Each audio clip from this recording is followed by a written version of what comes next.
Good morning students. तो आज हम डिस्कस करने वाले हैं relation between electric field and potential. तो भाई मैं आपसे इलेक्ट्रिक फील्ड और पोटेंशियल के रिलेशन से पहले कुछ छोटी मोटी बातों को डिस्कस करना चाहता हूं जो कि 11th क्लास से रिलेटेड है। आप मुझे बताइए, क्या आप कभी पोटेंशियल एनर्जी निकाल सकते हैं?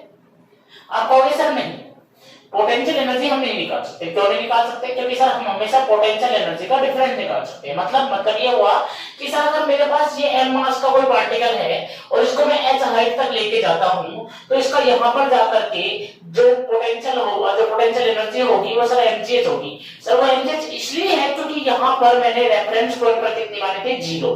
कितनी मानी थी? 0। सर अगर मैं यहां mgh मानता तो यहां पर कितनी होती? 2mgh। यहाँ पर 2mgh मानता तो यहाँ कितनी होती है? 3mgh। क्योंकि सर हमेशा हम पोटेंशियल एनर्जी का डिफरेंस निकालते हैं और वो कांस्टेंट रहता है कि सर यहाँ 0 थी तो वहां mgh थी, तो क्या होगा? Final energy minus initial energy यानी कि mgh minus 0 equal to mgh। अगर यहाँ सर mgh मानता तो वहां 2mgh होती, तो 2mgh minus mgh equal to mgh। ठीक है सर। अच्छा सर, हमें ये बात समझ में आ गई कि सर हम हमेशा पोटेंशियल एनर्जी नहीं निकाल सकते, हम हमेशा पोटेंशियल एनर्जी का डिफरेंस निकालते हैं, चाहे चाहे या ना चाहे, चाहे हमें पता हो ना पता हो। लेकिन ये बात आप दिमाग में नोट कर लो कि कभी भी हम पोटेंशियल एनर्जी नहीं निकाल सकते, हम हमेशा पोटेंशियल एनर्जी का डिफरेंस निकाल सकते हैं। अच्छा सर, सेम थिंग यहाँ भी है पोटेंशियल में भी, कि हम कभी भी पोटेंशियल नहीं निकाल सकते, हम हमेशा पोटेंशियल डिफरेंस निकालते हैं। इसलिए कहीं पोटेंशियल हो तो भी आपके दिमाग में बातें चलनी चाहिए कि भैया ये तो पोटेंशियल डिफरेंस है, पोटेंशियल नहीं है। आप कहोगे सर ये क्या चल रहा आ गई, पोटेंशियल डिफरेंस है? तो भाई ध्यान से सुन, पोटेंशियल डिफरेंस का चक्कर समझ अच्छे से, कि जब मैं चार्ज को इलेक्ट्रिक फील्ड में ही एक पॉइंट से दूसरे पॉइंट तक लाता था तो लाने में कुछ वर्क डन होता था मेरा यहां से यहां तक का, तो हमने इन दोनों पॉइंटों के बीच के वर्क डन के डिफरेंस को हमने कहा था ये पोटेंशियल डिफरेंस के बराबर है। कहा था कि नहीं कहा था? लेकिन अगर मैं इंफिनिटी से आता था तो मैं कहता था कि पोटेंशियल है। तो भाई ध्यान से देखिएगा तो तुझे समझ में आएगा कि यहां से यहां तक का कोई वर्क होता ही नहीं था, इसलिए यहां पर पोटेंशियल 0 होता था। इसलिए 0 में से अगर यहां के पोटेंशियल में से 0 को अगर डिक्रीज भी करते थे, मान लो ये पॉइंट A है और ये पॉइंट B है, तो यहाँ का पोटेंशियल VB है, यहाँ का पोटेंशियल कितना है? V है। तो मैं लिखता था कि VB माइनस V है, लेकिन मुझे पता है कि इंफिनिटी पर होने की वजह से VA कितना हुआ? 0। इसलिए मैं डायरेक्ट पोटेंशियल डिफरेंस को पोटेंशियल ही बोल देता था। लेकिन ध्यान रख कि हमेशा निकलता पोटेंशियल डिफरेंस है, वो तो हम इंफिनिटी से आते हैं और इंफिनिटी पर पोटेंशियल और इलेक्ट्रिक फील्ड 0 होता है, इसलिए हम पोटेंशियल को वहां के पोटेंशियल को 0 मान के डिक्रीज करते हैं तो पोटेंशियल डिफरेंस पोटेंशियल बन जाता है। लेकिन रियलिटी में होता वो भी क्या है? पोटेंशियल डिफरेंस ही। चलिए, तो ये चीजें मैं आपको समझाना चाह रहा था। अब इसके अलावा मैं कुछ और बातें भी करना चाह रहा था छोटी सी, मैं आपसे डिस्कस करना चाह रहा था। आपने नाम सुना हो डेल ग्रेडियंट का? सुना नाम? सुना है क्या नाम? इसको लिखते थे del by del x I cap plus del by del Y J cap plus del by del z t cap. सुना है क्या नाम? सुना है? बहुत अच्छी बात है। अच्छा, सुना होगा 11th क्लास में सर, ये तो पढ़ा था हमने। कंजर्वेटिव फोर्स जब हमें पढ़ाया गया था सर, तो कंजर्वेटिव फोर्स के अंदर ये डेरिवेशन आई थी, हमने बहुत अच्छे से समझी थी। बहुत बढ़िया बात है, बहुत अच्छी बात है। ये क्या चीज है? एक्चुअल में डेल ग्रेडियंट बड़ी मस्त चीज है, बहुत शानदार चीज है। क्या यूज आती है मैं बताता हूँ। देखिए, जब एक स्केलर क्वांटिटी हो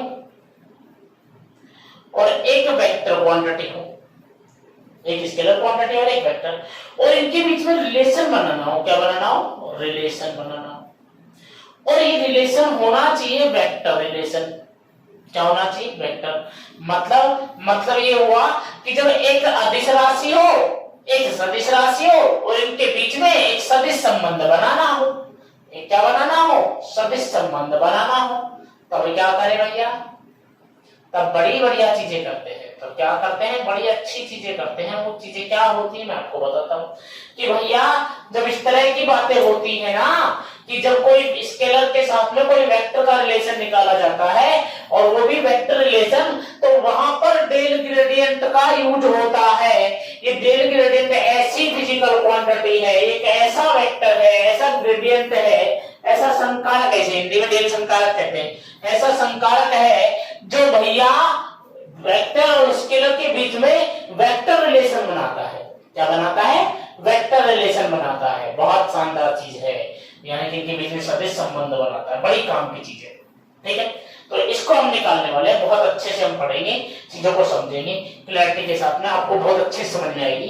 ठीक है, 2 लेक्चर में पूरा होगा ये टॉपिक विद न्यूमेरिकल्स, साथ में न्यूमेरिकल कराने पड़ेंगे क्योंकि अच्छी चीज है। ठीक है, तो चलिए स्टार्ट करते हैं। आपको बस थोड़ी सी कंजर्वेटिव फोर्स की जानकारी होनी चाहिए, थोड़ा सा संरक्षण के बारे में नॉलेज होनी चाहिए, और भाई साहब आप इस टॉपिक को बहुत शानदार तरीके से कर जाएंगे। चलिए मैं बिल्कुल अलग तरीके से पढ़ाता हूं, ध्यान से सुनिए।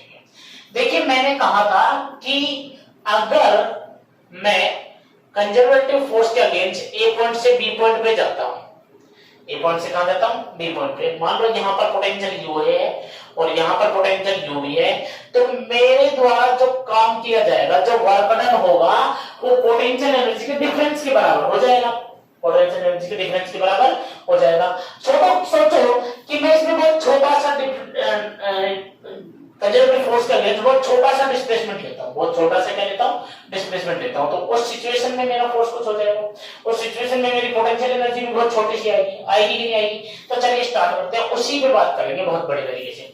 सबसे पहले मुझे बताइए, क्या आप लोग एक बात जानते हो कि जो फोर्स होता है ना, फोर्स, कंजर्वेटिव फोर्स, इसको क्या लिखा जाना चाहिए, मुझे बताइए। Force vector quantity, scalar quantity, आप कहोगे वेक्टर क्वांटिटी है, तो अगर कोई भी वेक्टर होगा, तो जैसे ए वेक्टर, तो उसको क्या लिखा जाता था, उसको लिखा जाता था ax i cap plus ay j cap plus az k cap, ऐसे लिखते थे, लिखते थे उसको x y और z के कंपोनेंट्स में रिजॉल्व करके लिखते थे, लिखते थे। तो f वेक्टर को भी कैसे लिखा जाना चाहिए, fx i cap plus fy j cap plus fz k cap, बोलो ऐसे लिखते थे कि लिखते थे, हम इसको इक्वेशन फर्स्ट डाल रहे हैं। ठीक है भाई, कि हम फोर्स को ऐसे लिख सकते हैं, भाई वेक्टर क्वांटिटी है, उसे x y z तीनों में डिवाइड करके लिख सकते हैं। मान लो जैसे फोर्स लगा था, अरे फोर्स के तीनों डायरेक्शन में कंपोनेंट हो सकते हैं, नहीं हो सकते, x में भी, y में भी और z में भी।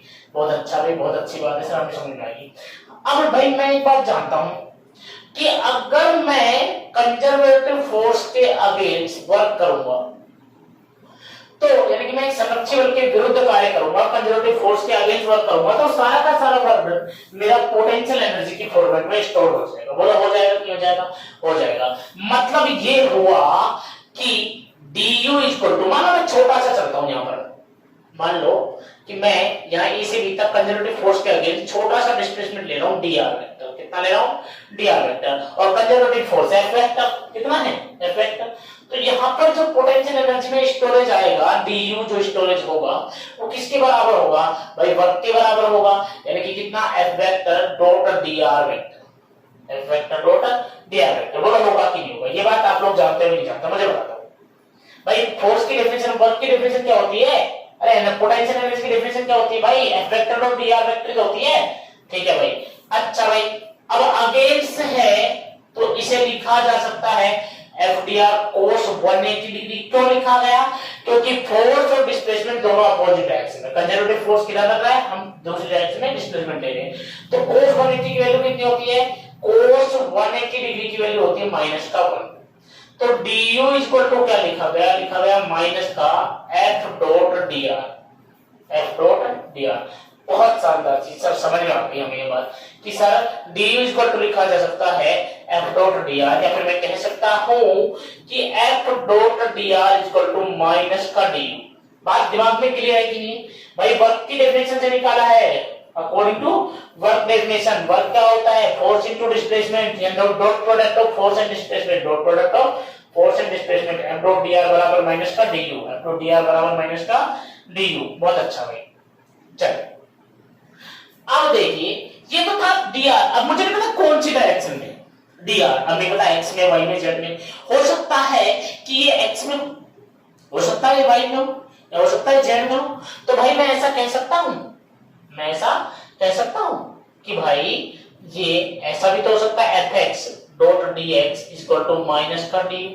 तो भाई fx क्या लिखा जा सकता है, मुझे बता दीजिए, माइनस का du अपॉन dx लिखा जा सकता है कि नहीं लिखा जा सकता है, लिखा जा सकता है। इसी तरह से अगर मैं एफ वाई लिखना चाहूं तो माइनस का d u upon d y लिखा जा सकता है, लिखा जा सकता है। और इसी तरह से एफ जेड लिखना चाहूं तो माइनस का d u upon D Z लिखा जा सकता है कि नहीं लिखा जा सकता है। तीनों डायरेक्शन में डी आर की जगह अगर एक्स होता तो एक्स आ जाता, वाई होता तो वाई और जेड होता तो जेड आ जाता कि नहीं आ जाता। इसको मैंने कह दिया इक्वेशन सेकंड। और from equation first and second, from equation first and second, by equation first और सेकंड से अगर मैं बात करूं तो दो बोर्ड से मेरे पास fx fy और fz तीनों की वैल्यू आ गई। तो मैंने क्या लिख दिया, मैंने लिख दिया कि f वेक्टर बराबर होगा माइनस का du by dx i cap minus du by dy j cap minus du by dz k cap. बोलो क्लियर है? अरे क्लियर है कि नहीं? यहां तक कोई परेशानी नहीं, कोई दिक्कत नहीं। चलिए अब मैं थोड़ी बात करता हूं वर्क की अकॉर्डिंग टू पोटेंशियल डेफिनेशन। तो देखिए अकॉर्डिंग टू पोटेंशियल डेफिनेशन, याद करो पोटेंशियल के लिए भी हम चार्ज को इलेक्ट्रिक फील्ड के अगेंस्ट लाते थे, यानी कि इलेक्ट्रोस्टैटिक फोर्स के अगेंस्ट लाते थे, कंजर्वेटिव फोर्स के अगेंस्ट लाते थे। तो जो वर्क डन होता था वो भी तो पोटेंशियल एनर्जी हो जाता था, होता था कि नहीं होता था? तो भाई मुझे पता है कि जो मेरा पोटेंशियल है वो वर्क अपॉन चार्ज होता है, बोलो होता है कि नहीं होता है? होता है। लेकिन क्या वर्क को ही पोटेंशियल एनर्जी लिखा जा सकता है? लिखा जा सकता है, क्योंकि भाई डेफिनेशन कहती है कि कंजर्वेटिव फोर्स के अगेंस्ट अगर तुमने वर्क किया तो वो वर्क पोटेंशियल एनर्जी के बराबर होगा। वो वर्क किसके बराबर होगा? पोटेंशियल एनर्जी का। चार्ज में इलेक्ट्रिक फील्ड में कहां आते थे? याद करो पोटेंशियल के लिए मान लो इलेक्ट्रिक फील्ड होता था, चार्ज को इन्फिनिटी से लाते थे, लाते नहीं लाते थे। तो इलेक्ट्रोस्टैटिक फोर्स कैसा है? कंजर्वेटिव फोर्स है, तो उसके अगेंस्ट वर्क करते थे नहीं करते थे? तो जो भी वर्क किया होगा वो वर्क पोटेंशियल एनर्जी के बराबर रहा होगा कि नहीं रहा होगा? तो भाई सीधी सी बात है, यहां मैं लिख सकता हूं कि लिख सकता हूं कि W ही U है, W ही U है। शो क्या लिखा जाए? V बराबर U अपॉन Q। तो तुम्हें कोई तकलीफ है? कोई तकलीफ है क्या? आपको ऑफिसर नहीं है? नहीं है तो मुझे बताइए कि क्या U को लिखा जा सकता है QV? क्या U को QV लिखा जा सकता है? क्या पोटेंशियल एनर्जी को Q इंटू V लिखा जा सकता है? हाँ सर लिखा जा सकता है। तब क्या हो जाएगा? So F vector is equal to लिखा जाएगा minus d by dx into QV, d by dx into QV i cap. U को लिख दिया minus d by dy into कितना? QV और कितना? J कैप और माइनस कितना? d Q into V upon कितना? dz k cap. बोलो क्लियर है? दिखाई दे रहा है ना भाई? और दिखाई दे रहा है ना? चलो बहुत अच्छी बात है। मैं इधर लिख देता हूँ, यहां तक चीजें आपको समझ में आ गई होगी आई तो। तो देखिए अब देखिए आगे की कहानी, आगे की कहानी। तो भाई मेरे पास मैं उधर से फिर लिख रहा हूं ताकि आपको अच्छे दिख सके कि एफ वेक्टर को लिखा गया minus D Q into V, क्योंकि वी यू को क्या लिख दिया? क्यू वी लिख दिया अपॉन कितना? डी एक्स आई cap minus D Q into V upon कितना?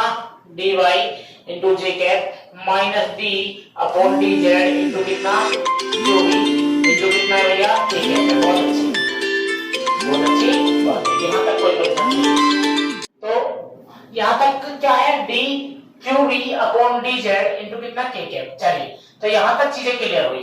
अब इसके अलावा एक चीज और देखिए, क्या मैं यहाँ से क्या करता हूँ? क्यू को कॉमन लेता हूँ, इसको कॉमन लेता हूँ क्यू को, माइनस क्यू को बल्कि में मैंने कॉमन ले लिया, तो अंदर रह गया dv बाई dx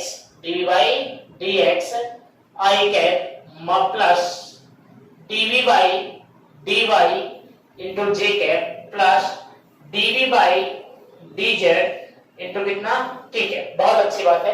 अब फोर्स को और क्या लिखा जा सकता है? मुझे एक बात बताइए कि अगर मैं क्यू चार्ज को, ध्यान से ना, if Q charge placed in electric field, then force applied on this charge तो जो फोर्स अप्लाई होगा चार्ज पर वो कितना होगा, वो होगा F वेक्टर बराबर QE वेक्टर। अभी बताया था कि नहीं बताया था, पहले बता चुका हूं कि फोर्स क्या होगा, F वेक्टर बराबर कितना, QE वेक्टर होगा। बहुत अच्छी बात है, तो मैं फोर्स को QE वेक्टर लिख सकता हूं। सो अब देखिए देन क्या कहानी हुई, कहानी हुई कि QE वेक्टर बराबर लिखा गया minus Q dV by dx I cap plus dV by dy j cap plus dV by dz k cap. बोलो क्लियर है? Q से Q क्या हो गया, कैंसिल, तो इधर आ रहा है E वेक्टर बराबर minus dV by dx I cap minus dV by dy j cap और minus dV by dz k cap. अब यहाँ पे हम क्या करते हैं, यहाँ पर हम इनिशियल डिफरेंशिएशन को यूज करते हैं। जिसको यूज करते हैं, इनिशियल, डेल ग्रेडियंट को निकालने के लिए इनिशियल डिफरेंशिएशन। अब आपको समझ में आएगा कि इनिशियल डिफरेंशिएशन क्या होता है। भाई इनिशियल डिफरेंशिएशन का मतलब होता है कि जिस पार्ट से रिलेटेड आप कर रहे हो ना उसी को माना जाए वेरिएबल, बाकी सबको क्या माना जाए, कांस्टेंट। और इनिशियल डिफरेंशिएशन की कंडीशन में डी डेल बन जाता है। डी क्या बन जाता है, डेल, यानी कि इस चीज को क्या लिखा जाएगा, इनिशियल डिफरेंशिएशन की कंडीशन लिखा जाएगा माइनस डेल बी। देखो डी ऐसे होता है, डी को थोड़ा सा झुका दो, डेल बन जाएगा। तो minus del V by del x I cap minus del V by del Y J cap minus del V del Z K cap. अब आपको समझाता हूं कि कहानी क्या है। एक्चुअल में इलेक्ट्रिक फील्ड भी वेक्टर क्वांटिटी है कि नहीं है, तो इलेक्ट्रिक फील्ड को भी कैसे लिखा जाना चाहिए, इलेक्ट्रिक फील्ड को भी लिखा जाना चाहिए Ex I cap plus Ey J cap plus Ez K cap. बोलो लिखा जाना चाहिए, लिखा जाना चाहिए। क्लियर सी बात है, आप कहोगे सर बिल्कुल ऐसी बात है, लिखा जाना चाहिए कि नहीं लिखा जाना चाहिए, लिखा जाना चाहिए। तो अब आप ध्यान से समझिए कि Ex I cap plus Ey J cap plus Ez K cap. तो रियलिटी में इनिशियल डिफरेंशिएशन का मतलब ये हुआ कि ये वाला जो पार्ट अगर मैं इनके कंपेयर करूंगा तो Ex जो है वो minus del V by del X के बराबर होगा, Ey जो होगा वो minus del V by del Y के बराबर होगा और Ez जो पार्ट है वो minus del V by del Z के बराबर होगा। होगा कि नहीं होगा, मतलब मुझे ये वाला पार्ट मुझे Ex देगा, ये मुझे Ey देगा, ये मुझे क्या देगा, Ez। यहाँ पर सिर्फ x वेरिएबल होगा, y और z क्या होंगे, कांस्टेंट। उनका डिफरेंशिएशन भी ऐसा होगा जैसे कांस्टेंट हो। और यहाँ पर क्या होगा, यहाँ पर y को वेरिएबल होगा, बाकी सब कांस्टेंट। और यहाँ पर सिर्फ z वेरिएबल होगा, बाकी सब क्या होगा, कांस्टेंट। ये होता है इनिशियल डिफरेंशिएशन का मतलब। बोलो क्लियर है? मतलब मुझे x वाला पार्ट ओनली Ex देगा, y वाला पार्ट ओनली y देगा, z वाला पार्ट मुझे ओनली Ez देगा। बोलो क्लियर है? चलिए अब जरा गौर से हम देखिए कि E वेक्टर वेक्टर क्वांटिटी और पोटेंशियल कैसी क्वांटिटी है, इसके अलग। लेकिन फिर भी आप ध्यान से देखोगे तो वेक्टर रिलेशन आ गया। क्या आ गया, वेक्टर रिलेशन। इसी को हम कहते हैं डेल ग्रेडियंट। ठीक है, अब मैं आपको बताता हूं कि del by del X into I cap plus del by del Y into J cap plus del by del Z into K cap को कहते हैं डेल ग्रेडियंट। क्या कहते हैं, डेल ग्रेडियंट। तो फिर क्या लिखा जाए, सो इलेक्ट्रिक फील्ड के रिलेशन उसको लिखा जाता है ई वेक्टर बराबर माइनस डेल ग्रेडियंट इनटू कितना भैया, v इनटू कितना, v। बोलो क्लियर है? तो ये हमारा रिलेशन निकल के आया। बहुत शानदार चीज है, इजीली आपको रिलेशन समझ में आया होगा कैसे करना है कैसे नहीं करना है। बहुत आराम से वीडियो को आप कम से कम 2 बार देखें, आपको इजीली जो चीजें हैं सब समझ में आ जाएगी। एक न्यूमेरिकल करते हैं जिससे आपकी थोड़ी क्लैरिटी बढ़ेगी कि किन चीजें हो कैसे लिखें, क्वेश्चन को किया कैसे जा रहा है। ठीक है, चलिए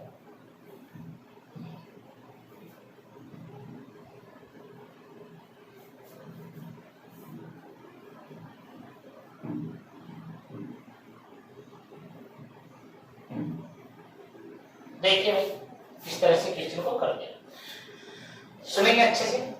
मैंने कहा देखो अब वो रिलेशन मुझे क्या था, वो मुझे अगर पोटेंशियल दे तो मैं इलेक्ट्रिक फील्ड कैसे निकालूं, पोटेंशियल दे तो मैं इलेक्ट्रिक फील्ड कैसे निकालूं, मतलब मुझे स्केलर क्वांटिटी दे मुझसे वेक्टर पूछ रहे कैसे निकालूंगा। तो देखिए मुझे कहा गया कि v जो है ना वो है 2x² plus y² minus z² plus 2xy minus zx और प्लस yz। और आपसे कहा गया कि कोई पॉइंट P है जिसके कोऑर्डिनेट है 1 और -1। और कहा गया कि यहाँ पर इलेक्ट्रिक फील्ड निकालो, इलेक्ट्रिक फील्ड निकालो। बोलो क्लियर है? पोटेंशियल को कैसे दिया गया? 2x² + y² - z² + 2xy - zx + yz। और कहा गया कि पोटेंशियल उस पॉइंट में निकालो, P पॉइंट पे, जहां पर वेक्टर जो क्वांटिटी है यानी जो पॉइंट है वो कितने हैं? 1 1 और -1 है। तो इलेक्ट्रिक फील्ड के वेक्टर फॉर्मेट को निकालो। अब कैसे निकालेंगे भैया? आराम से निकालेंगे, पोटेंशियल वाली बात नहीं। भाई मुझे अच्छे से पता होना चाहिए कि E वेक्टर बराबर मेरा जो होता है वो होना ये चाहिए EXi plus EYj plus EZk। बोलो ये मुझे पता होना चाहिए, क्यों चाहिए? उसके अलावा मुझे पता होना चाहिए कि भाई इसको अगर पोटेंशियल दे तो मैं कैसे निकाल सकता हूं। तो हम लोग बहुत अच्छे जानते हैं कि E वेक्टर को लिखा जा सकता है minus del V by del x I cap minus del V by del y j cap और minus del V by del z k cap. अब यहाँ पर बात करूं Ex मुझे क्या देगा? Ex मुझे मिलता है del V by del x से, del V by del x से, मतलब ये वाला पार्ट मुझे क्या देगा? Ex देगा। बोलो क्लियर है? तो पहले हम क्या निकालते हैं? हम पहले निकालते हैं Ex। तो सिर्फ हम उस टर्म को यूज करेंगे जिसमें x हो, जिसमें x नहीं है उस टर्म को यूज नहीं करेंगे क्योंकि वो कांस्टेंट हो जाएगी। तो देखिए, और कांस्टेंट का डिफरेंशिएशन हमेशा कितना होता है? 0। तो देखिए डेल बाय डेल x। अब मुझे बताइए क्या पहले 2x² है, उसके बाद क्या 2xy है जिसमें x है? बिल्कुल है। और उसके बाद माइनस का zx है जिसमें x है। इसके अलावा कहीं और x है क्या? नहीं है। तो चलिए Ex बराबर मुझे बताइए 2x² का डिफरेंशिएशन कितना होगा? बताइए 2x² का। आप कहोगे सर कि 2x² का माइनस तो बाहर है सर, 2x² का हो जाएगा 4x। कितना होगा? 4x। इसके अलावा 2xy का सर x का तो 1 हो जाएगा, 2y कांस्टेंट है और कांस्टेंट मल्टीप्लाई में तो 0 नहीं होने वाला। तो कितना होने वाला भैया? तो ये आएगा सर यहाँ पर ओनली 2y। कितना? 2y। और यहाँ पर ओनली कितना? माइनस का। या डिफरेंशिएशन मुझे लगता है आपको करना आता होगा, तो इसलिए कोई दिक्कत वाली बात नहीं है। तो मेरे पास Ex की वैल्यू आ गई। फिर भी नहीं आता है तो आप मुझे बता देना, पूरा डिटेल से कर लेना डिफरेंशिएशन को भी। चलिए उसके अलावा अब मेरे पास Ex आ गया। अब मुझे क्या चाहिए? Ey चाहिए। कहां चाहिए? Ey। चलिए यहाँ पे मैंने पॉइंट P भी रख लेते हैं, एक साथ रख लेते हैं। तो P पॉइंट अगर मैं यहाँ पे पुट करता हूं एट P 1 1 -1 1 1 -1 पर Ex की वैल्यू कितनी होगी? तो देखिए क्या होगा?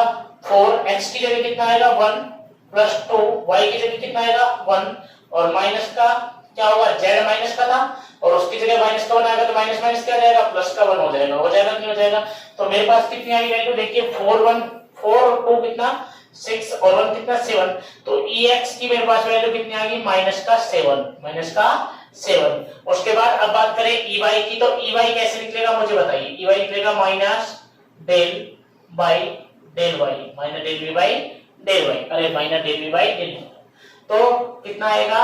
Ey इक्वल टू y रखते हैं, वैल्यू पुट करते हैं minus del by del y into, सिर्फ यहां पर कौन सी टर्म यूज करेंगे? जिसमें y हो, जिसमें क्या हो? y हो। बोलो क्लियर है? सबसे पहले क्या y² है? हां है। उसके बाद क्या 2xy है? बिल्कुल है। और उसके बाद क्या है? प्लस का yz, अरे प्लस का yz। तो मुझे बताइए कि Ey की वैल्यू कितनी आने वाली है? माइनस का साइन बाहर, y² का कितना हो जाएगा? 2y और 2xy का कितना होगा? ओनली 2x और yz का कितना? Only z differentiation. z कितना? इतना डिफरेंशिएशन। बोलो क्लियर है? p की वैल्यू पुट करेंगे एट p 1 1 एंड -1 पे बात करें तो Ey की वैल्यू कितनी हो जाएगी? माइनस साइन बाहर, कितना? 2 into y की जगह 1 रखेंगे तो 2 हो जाएगा और यहाँ पर भी कितना? 2 और ये कितना? माइनस का 2। z की जगह कितना रखेंगे? माइनस का 1 रखेंगे। सॉरी, z की जगह कितना रखेंगे? माइनस का 1। तो बोले कितना आने वाला है? यहाँ से कैंसिल हो जाएगा, कितना आएगा? 3 आएगा। तो Ey इक्वल टू कितना आएगा? माइनस का 3। Ey भी आ गया। अब क्या आने वाला है? Ez निकालना है। क्या निकालना है? Ez। तो मुझे बताइए Ez क्या होगा? Minus del y del z into कितना? v। बोलो क्लियर है? तो अब यहाँ पर किसकी वैल्यू पुट करनी है? यहाँ पर वैल्यू पुट करनी है सिर्फ उस टर्म की जिसमें z हो। जिसमें क्या हो? z हो। क्या इसमें z है? नहीं है। इसमें है? नहीं है। यहाँ पर है तो क्या आएगा? माइनस का z² विद साइन पुट करते हैं, ध्यान रखेंगे। उसके बाद क्या इसमें है? नहीं है। यहाँ है माइनस का कितना? zx और प्लस कितना? yz, प्लस कितना? yz। तो बोलिए कितना आएगा? ई जेड बराबर, जब इसको डिफरेंशिएट करेंगे माइनस का साइन बाहर है, जेड स्क्वायर का कितना होगा माइनस का 2z होगा, और यहाँ पर जेड एक्स का जेड तो कैंसिल हो जाएगा, माइनस का कितना आएगा x आएगा, माइनस का कितना x, और यहाँ पर कितना आएगा प्लस का y।